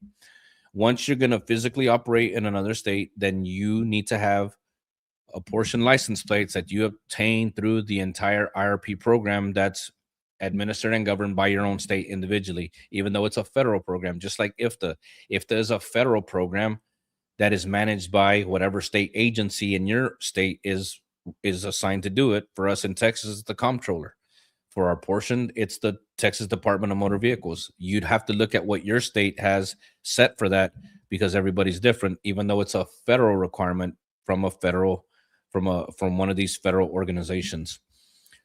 Um, and this again also only applies to your power unit and also eliminates the trouble obtaining one trip permits, which some of y'all that have done this in the past are familiar. Like if I'm a Texas based carrier, but I want to run into New Mexico or Oklahoma to make just one time trip, I'd have to obtain a one trip permit from that state and then a fuel trip permit that covers me under IFTA. The two things that you're required to have. That state may require additional stuff. Again, you got to be careful with it because everybody's state law is different. But this isn't typically what happens is when you're going to run into another state and you don't want to run apportion plates, you don't want to run IFTA, you have to run a one trip permit and a fuel permit, whatever state you're going to go through. The RP defines an apportionable vehicle. So it's in their FAQ, who requires it? Any vehicle that is used or intended for use in two or more jurisdictions and used for transporting persons for hire or designed, maintained primarily for transporting property. So again, the two things they talk about is persons or property. Two or more member jurisdictions, just like we talked about with IFTA.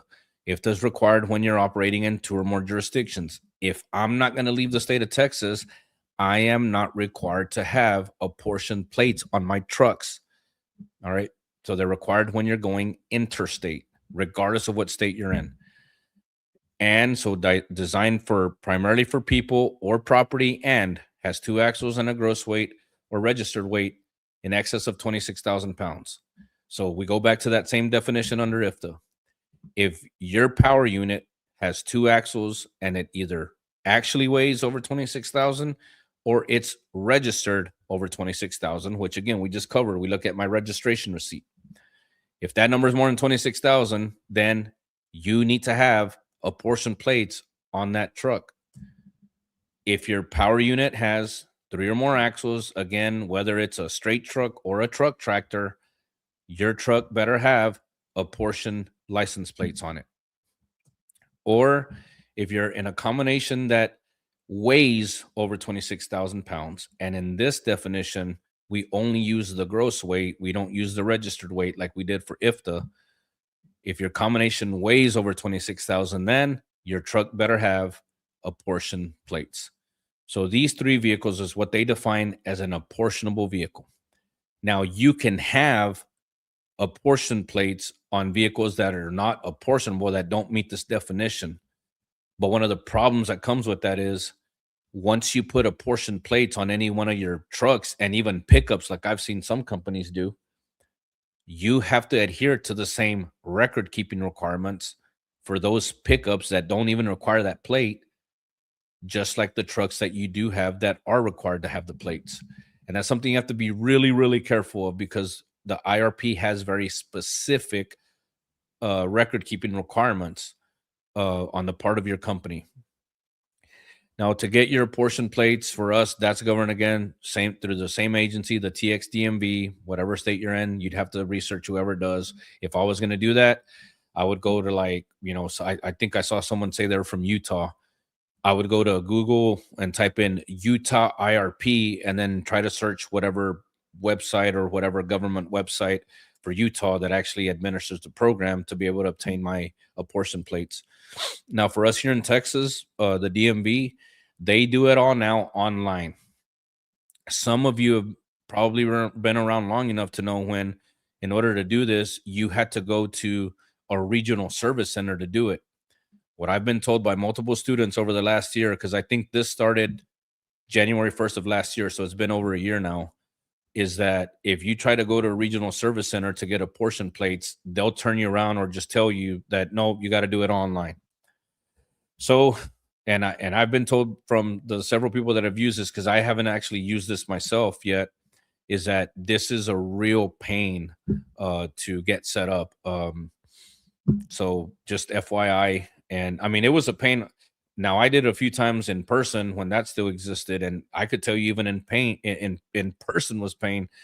But I haven't used this yet. But I have heard that there is a lot of issues, or I guess there's just a lot of hangups that come with all the requirements they have in order to even just open your account. But if you're already If you already had your account established, then you would this is where you administer everything through the TXIRP icon on the DMV website, and that's where you go pay your that's where you go renew your apportion plates every year depending when they expire.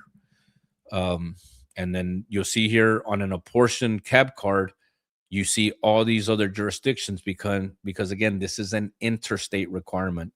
Once I'm going to go interstate and my vehicle's over 26,000 pounds, single vehicle, straight truck, tractor, or combination, then I'm required to have apportion plates on that unit. And this is the jurisdictions I'm able to operate in, which are again all 40 state. And then you'll see even like in Canada, BC, and Alberta, because they participate or they have reciprocity with us for apportion plates. Now, I imagine even if you register for your IRP online now, the new way through the website, but this existed even then. They specifically tell you, and what they did before it was online is when I every time I went to set up an IRP account, the last step was the owner of the account, which is usually the owner, uh they would have to go sign up for they would have to go sign this form in person, this MCD 467 form, certifying that they're aware of the record keeping requirements, because again, it's a very, very meticulous record keeping requirements they have for the IRP program, because they also do compliance audits. um but it's called the form is called acceptable distance records, but because it's so important, they make you keep this paperwork, and they do it's where some of y'all remember having to have what's called IVDRs, or individual vehicle distance records, because you have to account once you have apportion plates on a truck, because it's a 48 state requirement. What that's doing is when you pay Texas your IRP fees, they're going to calculate a percentage that goes back to the other states that you actually operated in throughout that calendar year or fiscal year, whatever they operate on.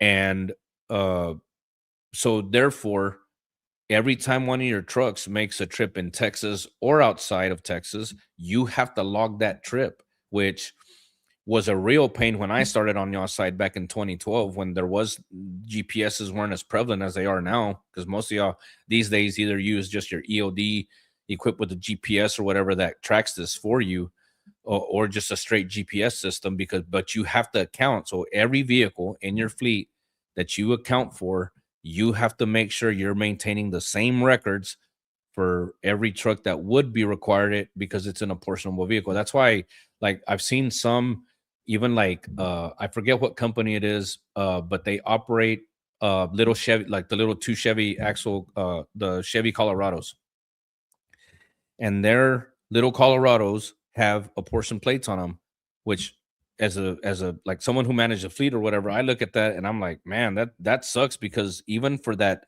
little Chevy Colorado, you're having to log every single trip it makes in Texas and outside of Texas, just like your tractor trailers, because the ones required it are the ones that met the definition of an apportionable vehicle, but they still give you the option to put it on any vehicle that you want. So why, for me, I've never understood, why would you put those on a non-apportionable vehicle when they're not subject to needing them anyway? But hey, that's just, I don't know, maybe there's some back end uh thinking that they have that I'm not aware of.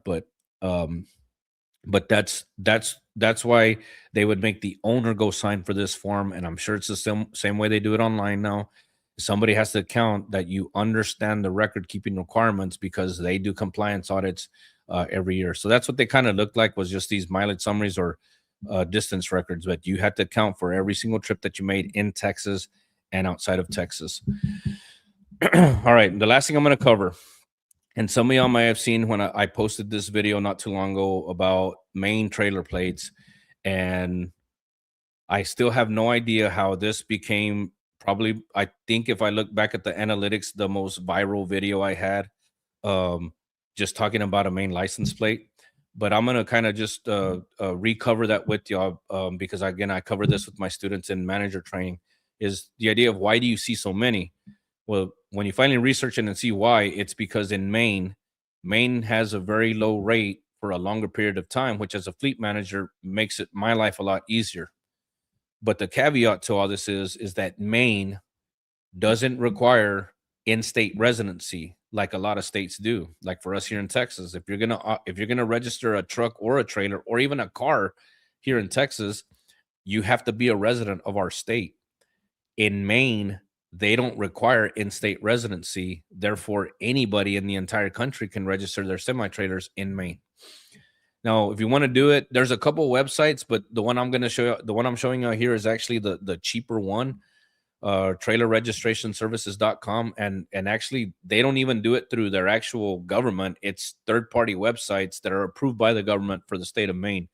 But just to show, I mean, as small as the state it is, they're so small they can't even govern it. They're not really governing it themselves, or they're governing it, but it's being maintained through these third-party websites. But in their FAQ, here, the state of Maine and Maine Trailer Inc. are a low-cost option for out-of-state trailer registration. They register all eligible trailers.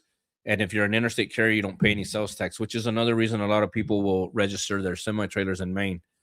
But here's the schedule through this website.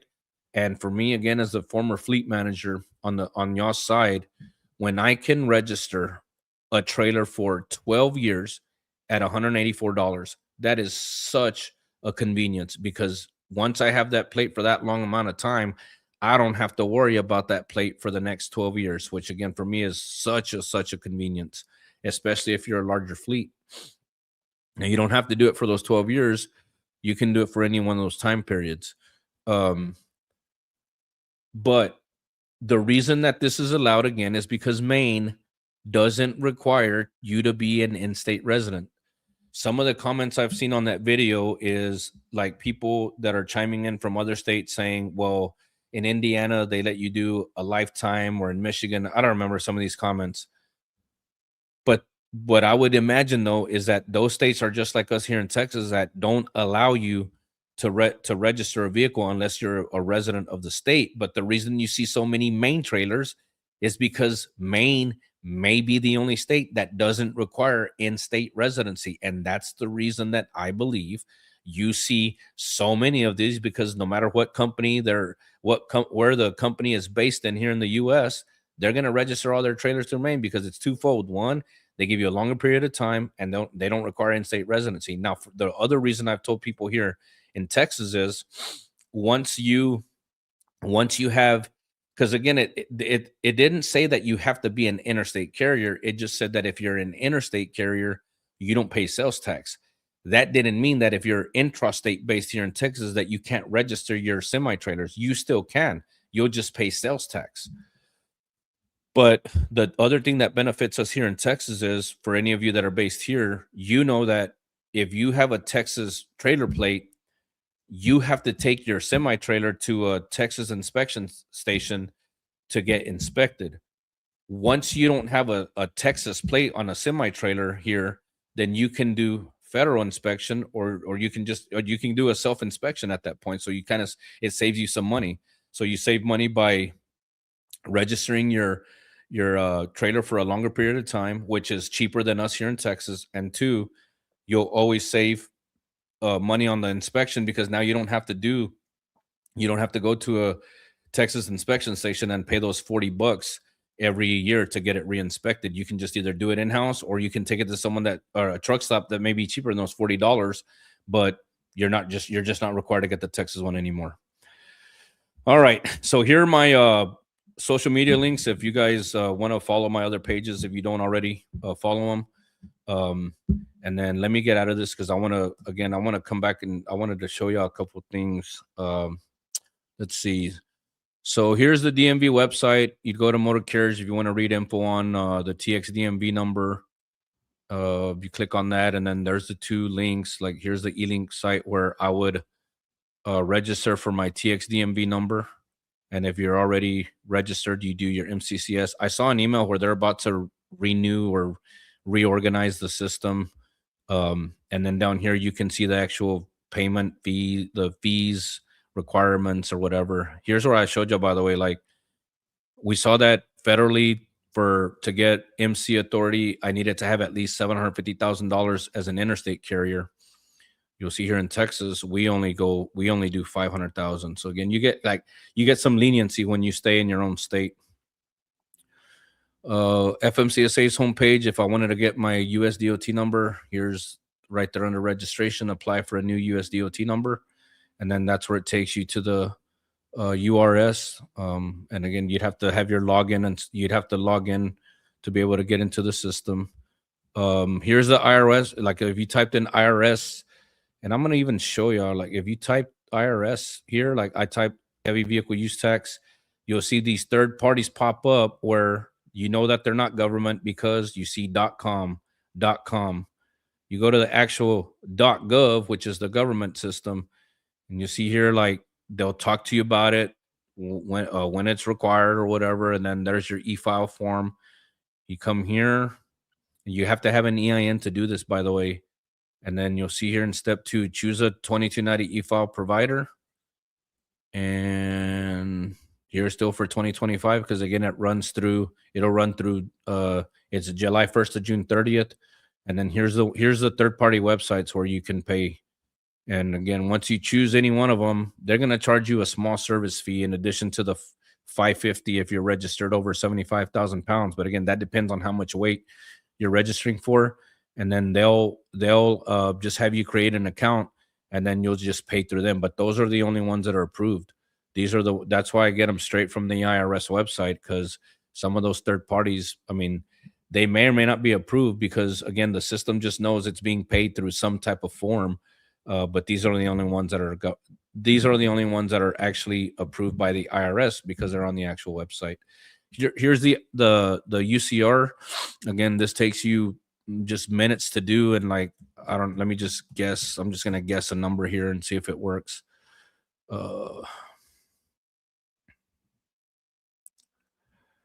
Just to show how fast this is without having to redo it. And you see, like you type in a number, and then it'll ask you to re-enter it again just to make sure, just to confirm that it's you, so you're not paying for somebody else's. So it doesn't let me copy and paste, but let's see, 365-2959. And then when I go here, again, like, so this, I'm just, they probably, I don't know what, if they're interstate or intrastate, but if I went to register now, see, so they've never been registered, so I have to go through the whole thing. But if you already registered, again, the next thing that's going to pop up is the or actually no, like I can actually show you. So I'm just going to put myself, even though I don't know who this company is. Motor carrier, let's say I'm a motor carrier.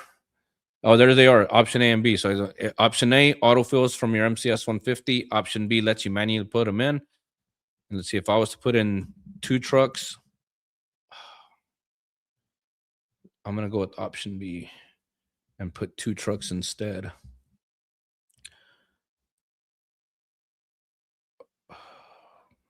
And you'll see it's $46.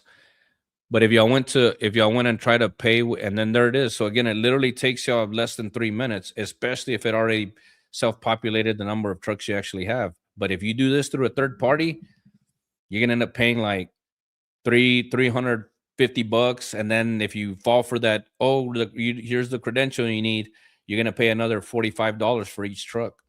So again, this is just, if you just took the time to actually look at it on your own, then you'd see that you're paying a lot more. You're paying a lot more for these than you actually even need. And if you ever wanted to see it, I think this is where it's at, is the here's the education resources, motor carriers. And then this actually talks to you about, like, I mean, you can see the info on it, but I mean, I just kind of explained it a little bit easier on when you need it or don't need it. But anyway, that's again, I just wanted to do this for free online because I wanted y'all to understand not only the fact that you can do this on your own, if you want to pay a third party to do it for you, that's fine too. But for those of you, for any carrier you guys that are watching, or anybody that comes back and watches this, then you would you don't understand how to do this on your own without having to use someone and pay those extra service fees that that you would hopefully want to save, especially if you're just starting up. If y'all have a question on any of this, please let me know. I think I saw a couple Uh, on the MCS 150, Diego, can I cancel my DOT number? So the way that you inactivate, you won't be able to do it online. What you'll actually have to do, and I'll show you just so you can see it, is you actually have to. Uh, you're gonna have to actually file it in paper form. But even look at this, right? I typed MCS 150, and what's the first thing that pops up? A third party website for me to do it through instead of just doing it on my own. And the same thing here. Here's another one, third party. Um, when you go to and I got asked this recently, so you'll actually have to fill out the form in paper. It won't let you do it online. I actually tried this when I got asked that question. You'll have to file the actual form on paper, and I'll show you where you indicate that when you come down as you're filling out the form. Oh, let's see. So these are all the instructions, but the form's only 2 pages. But this was you'd have to put right here, add a business notification. That's what will inactivate your USDOT number. So once you've already canceled kind of everything else, if you had it, this is the only way. Like if you go online through your portal, the only thing you can do is update changes, address change, whatever. Like, but to do that, add a business notification, you actually have to print this form and then fill it out, print it, and send it to FMCSA. And they have where is it at? Somewhere in the instructions they have the actual mailing address. It's somewhere in here, but that's the way that you do it. If that's what you were talking about by that question, that's the way that you do it.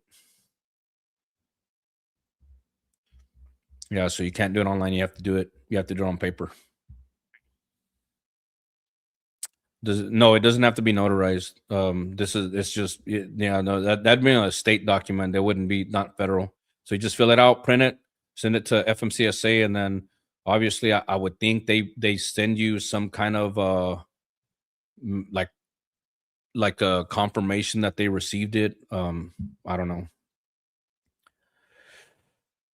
Can a Mexican carrier apply for IFTA? No, you have to be a state because Mexico doesn't participate in IFTA and they don't participate in IRP. That's why you'll see any truck that goes into New Mexico will always be duly plated because Mexico doesn't recognize U.S. registration. So those trucks that you see, I don't know where you're at, but you'll see a truck with a Texas plate and you'll see it with a Mexican plate. Those are the only two. Like you won't have it with just one plate. You have to be duly registered. Just like for us, um, like a truck coming here would have to have Texas plates too, along with the Mexican plate because we don't have reciprocity with the two for commercial vehicles. Someone else had asked. Let me go back up. I don't know what you were asking about Utah. I mean, that comment was like when we just first started. So whatever you were asking as far as Utah, I don't know. But if it's something intrastate, like I said, if it's whatever I talked about as far as how you obtain it in Utah, I would just go to Google, type in Utah IRP, Utah IFTA, Utah DOT number, intrastate authority, some kind of term like that. But if you have something specific, then maybe I can answer, but I'm not sure.